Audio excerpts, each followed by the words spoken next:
आता है plans of life insurance. Life insurance के प्लान्स कौन कौन से होते हैं? तो लाइफ इंश्योरेंस के देखिए बहुत सारे प्लान होते हैं, कुछ मैंने पिछली बार भी आपको पॉलिसीज में बताए थे। इसमें सबसे पहला होता है टर्म प्लान।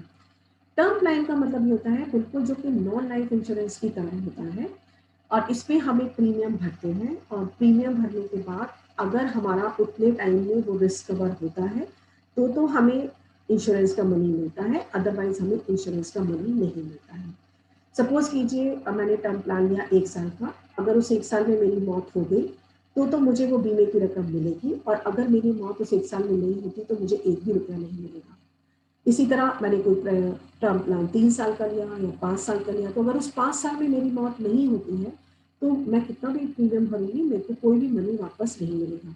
टर्म प्लान का सबसे बड़ा अच्छा उदाहरण है प्रधानमंत्री जीवन ज्योति बीमा योजना, जो मैंने आपको बताई थी कि हर साल मई में आपके अकाउंट से 330 रुपये कटते हैं, और इसमें 2 लाख का आपको जो है इंश्योरेंस मिलता है, लाइफ इंश्योरेंस कवर।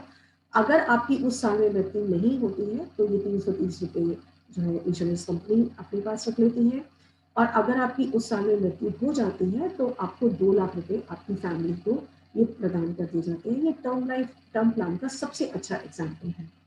दूसरे होते हैं एंडोमेंट प्लान। एंडोमेंट प्लान इन्हें बंदोबस्ती बीमा भी कहते हैं। एंडोमेंट प्लान में होता है जिसमें कि आप प्रीमियम भरते रहते हो, और या तो आपकी मौत के बाद आपको जो है बीमे का पैसा मिलता है, अदरवाइज अगर आपके बीमे का टाइम मैच्योर हो जाता है और आपकी मौत नहीं होती है तो भी आपको बीमे की पूरी रकम मिल जाती है।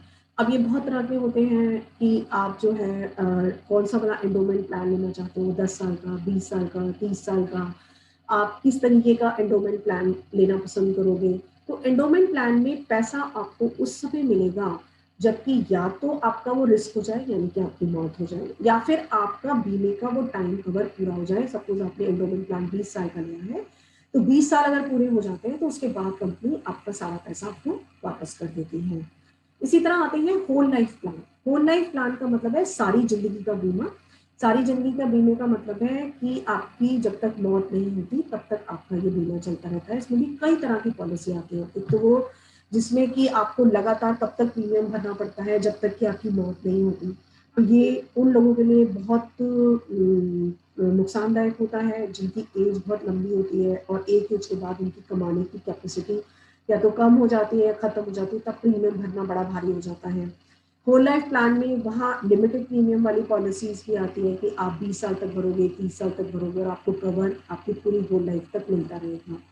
तो होल लाइफ प्लान्स होते हैं जो सारी जिंदगी का बीमा कराते हैं। ठीक इसी तरह आपके यहाँ पर यूनिट लिंक्स प्लान होते हैं।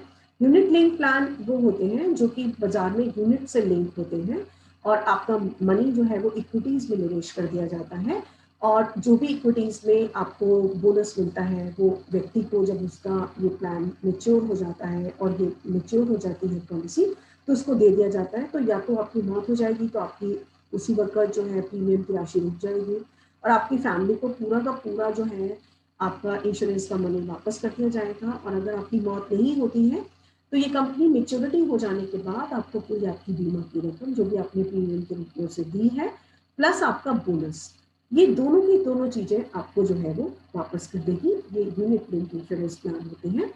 इसी तरह होते हैं money back plans. Money back plans generally हम जब हमारी उम्र कम होती है और हमें पैसों की ज़रूरत होती है, जल्दी जल्दी पैसों की ज़रूरत होती है अपनी बहुत सारी नीड्स पूरा करने के लिए, तब लेते हैं। तो जनरली ये मनी बैक प्लान 15 साल के लिए लिए जाते हैं, 20 साल के लिए ले जाते हैं, 25 साल के लिए जाते हैं, और इसमें 4 साल के बाद मनी वापस मिलता है, इसमें 5 साल के बाद मनी वापस मिलता है, और 4 4 साल के बाद आपने जितना भी पैसा भरा है आपको वापस मिल जाता है, प्लस आपको टैक्स बेनिफिट मिल जाता है। तो अक्सर लोग टैक्स बचाने के लिए इस वाले प्लान्स को लेना पसंद करते हैं।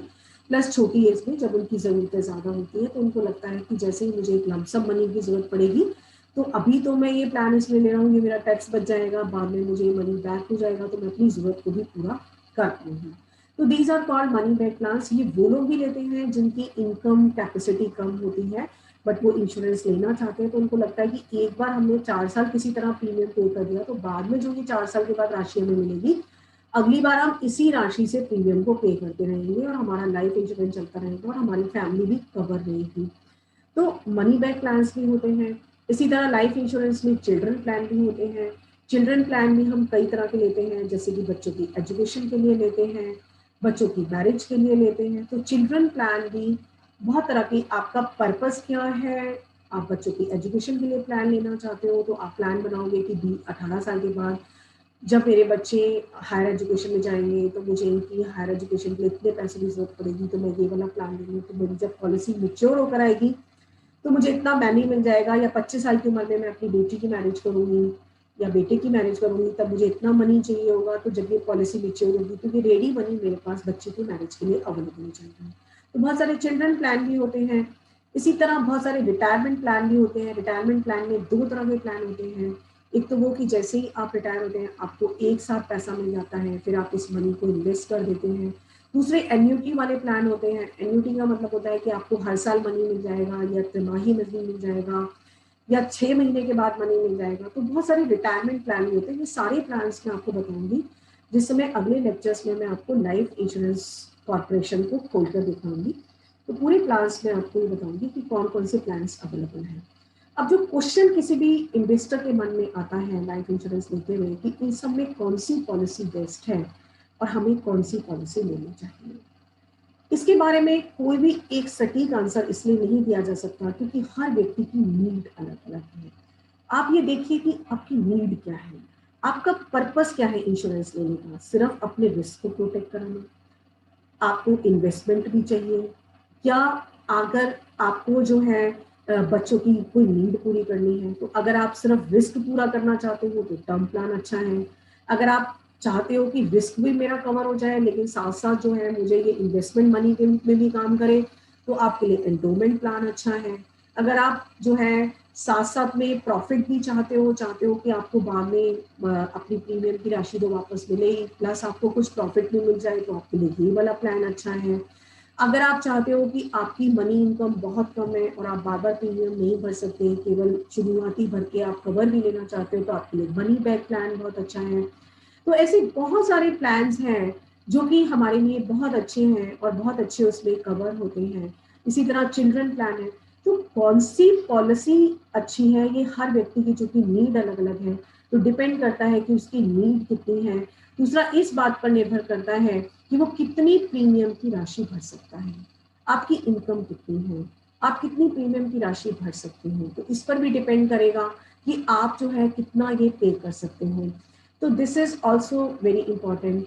तो अब आता है कि जब भी आप लाइफ इंश्योरेंस कोई व्यक्ति ले तो वो किन किन बातों को ध्यान में रखें। मैं आपको कुछ बातें बता रही हूँ कि जब भी किसी को लाइफ इंश्योरेंस लेनी चाहिए तो उसे जो है किन किन बातों को ध्यान में रखना चाहिए। तो पहली चीज जो उसे ध्यान में रखनी चाहिए कि सबसे पहले यही देखो जो मैंने अभी आपको बताया कि अपनी नीड को आइडेंटिफाई करो कि तुम्हारी नीड क्या है, तुम्हारा पर्पस क्या है इंश्योरेंस को लेने का।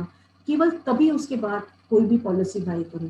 प्रोटेक्शन है, इन्वेस्टमेंट है, आपका प्रॉफिट है, क्या आपका नीड है, पहले नीड को आइडेंटिफाई करो। चिल्ड्रन है, किस लिए आप लेना चाहते हो पॉलिसी को, तभी उस पॉलिसी को बाय करो। इसके बाद जब आप प्लान बना लेते हो कि मुझे एंडोमेंट पॉलिसी चाहिए या मुझे टर्म प्लान चाहिए, तो रिसर्च करो उसके बाद, एजेंट से पूछो जो आपको एजेंट बना रहा है, लेकिन एजेंट की बातों पे ब्लाइंडली रिलाई ऑन मत करो। फिर ऑनलाइन जाके सर्च करके देखो, डिफरेंट पॉलिसी कंपनी आज तो बहुत सारी अवेलेबल हैं, उनके पॉलिसी प्लान को आप कंपेयर करके देखो। फिर देखो कि किसमें क्या बेनिफिट है, क्या क्या कंपनी क्या क्या कवर दे रही है। तो बिना रिसर्च के कभी भी पॉलिसी को बाय मत करो, क्योंकि कोई व्यक्ति कह रहा है, किसी एजेंट ने आपको अगर बता दिया ये पॉलिसी बहुत अच्छी है आप इसे ले लो, या एडवर्टाइजमेंट कह रहा है कि 1 करोड़ का आप इंश्योरेंस ले लो और आपका केवल इतना सा प्रीमियम जाएगा, केवल किसी एडवर्टाइजमेंट से या किसी के कहने से कोई पॉलिसी मत लीजिए, बल्कि उसके ऊपर एक प्रॉपर रिसर्च कीजिए कि आप वो पॉलिसी जो ले रहे हैं उसका क्या क्या फायदा आपको मिल सकता है।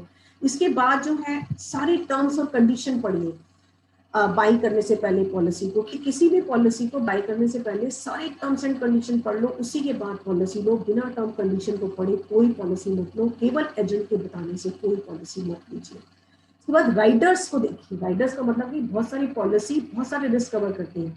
सपोज आपने डेथ का रिस्क कवर कराया, इसके बाद आप ये चाहते हो कि डेथ के रिस्क कवर के साथ साथ आपका एक्सीडेंट का रिस्क भी कवर हो जाए, तो हो सकता है वो थोड़ा सा आपसे एक्स्ट्रा प्रीमियम चार्ज करें, एक्सीडेंट भी कवर कर देंगे। फिर बाद में कोई आप और रिस्क भी कवर कराना चाहते हो, डिसेबिलिटी भी करवाना चाहते हो, तो डिसेबिलिटी भी आपकी कवर कर देंगे, वो थोड़ा सा पैसा आपसे और ले लेंगे।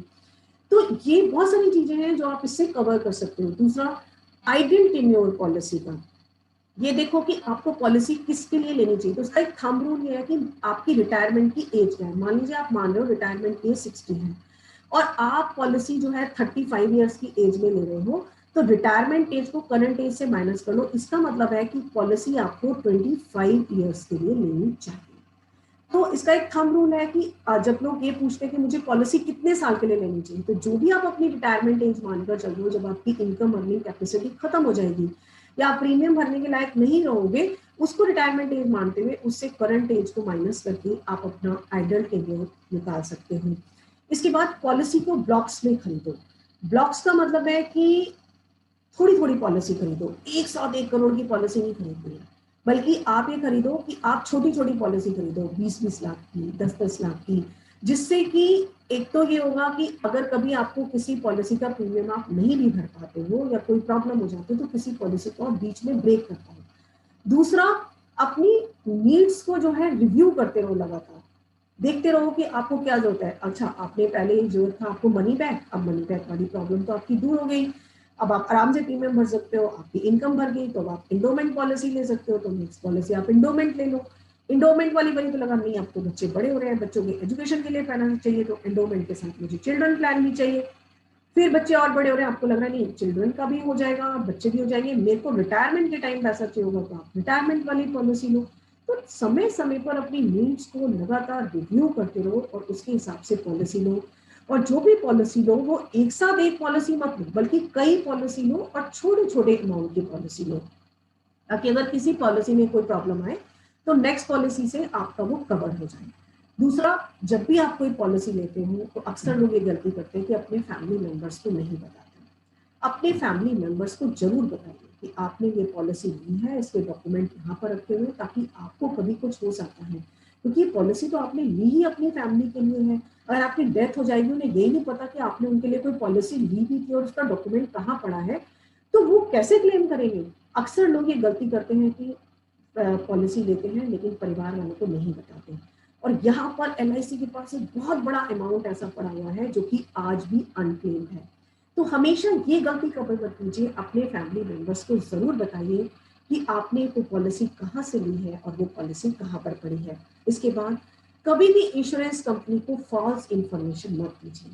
जितने भी क्लेम जो है वो सेटल नहीं होते या कंपनियां जो है उसे मना कर देती हैं क्लेम देने से, वो वही क्लेम होते हैं जहां पर कि प्रपोजर ने गलत इंफॉर्मेशन कंपनी को दी हुई होती है। गलत इंफॉर्मेशन किसकी? एज गलत बता दी, अपने डिजीज के बारे में नहीं बताया, फैमिली हिस्ट्री ठीक नहीं बताई। तो जब भी आप फॉल्स इंफॉर्मेशन दोगे और उसकी वजह से अगर आपकी डेथ हो जाएगी, तो कंपनी जो है आपका क्लेम देने से मना कर देगी। तो कभी भी कंपनी को, इंश्योरेंस कंपनी को गलत इंफॉर्मेशन अपने बारे में मत दीजिए। अगला, अपने प्रीमियम्स को मिस मत कीजिए। अगर आपने प्रीमियम को मिस कर दिया और आपका इंश्योरेंस कवर चला गया, उस दौरान आपकी डेथ हो गई, तो आपका इतने सालों का सारा मेहनत बेकार चली जाएगी। इतने साल जो आपने प्रीमियम भरा था उसका फायदा भी आपकी फैमिली को नहीं मिलेगा। इसलिए अपने प्रीमियम्स को टाइम से लगातार भरते रहिए।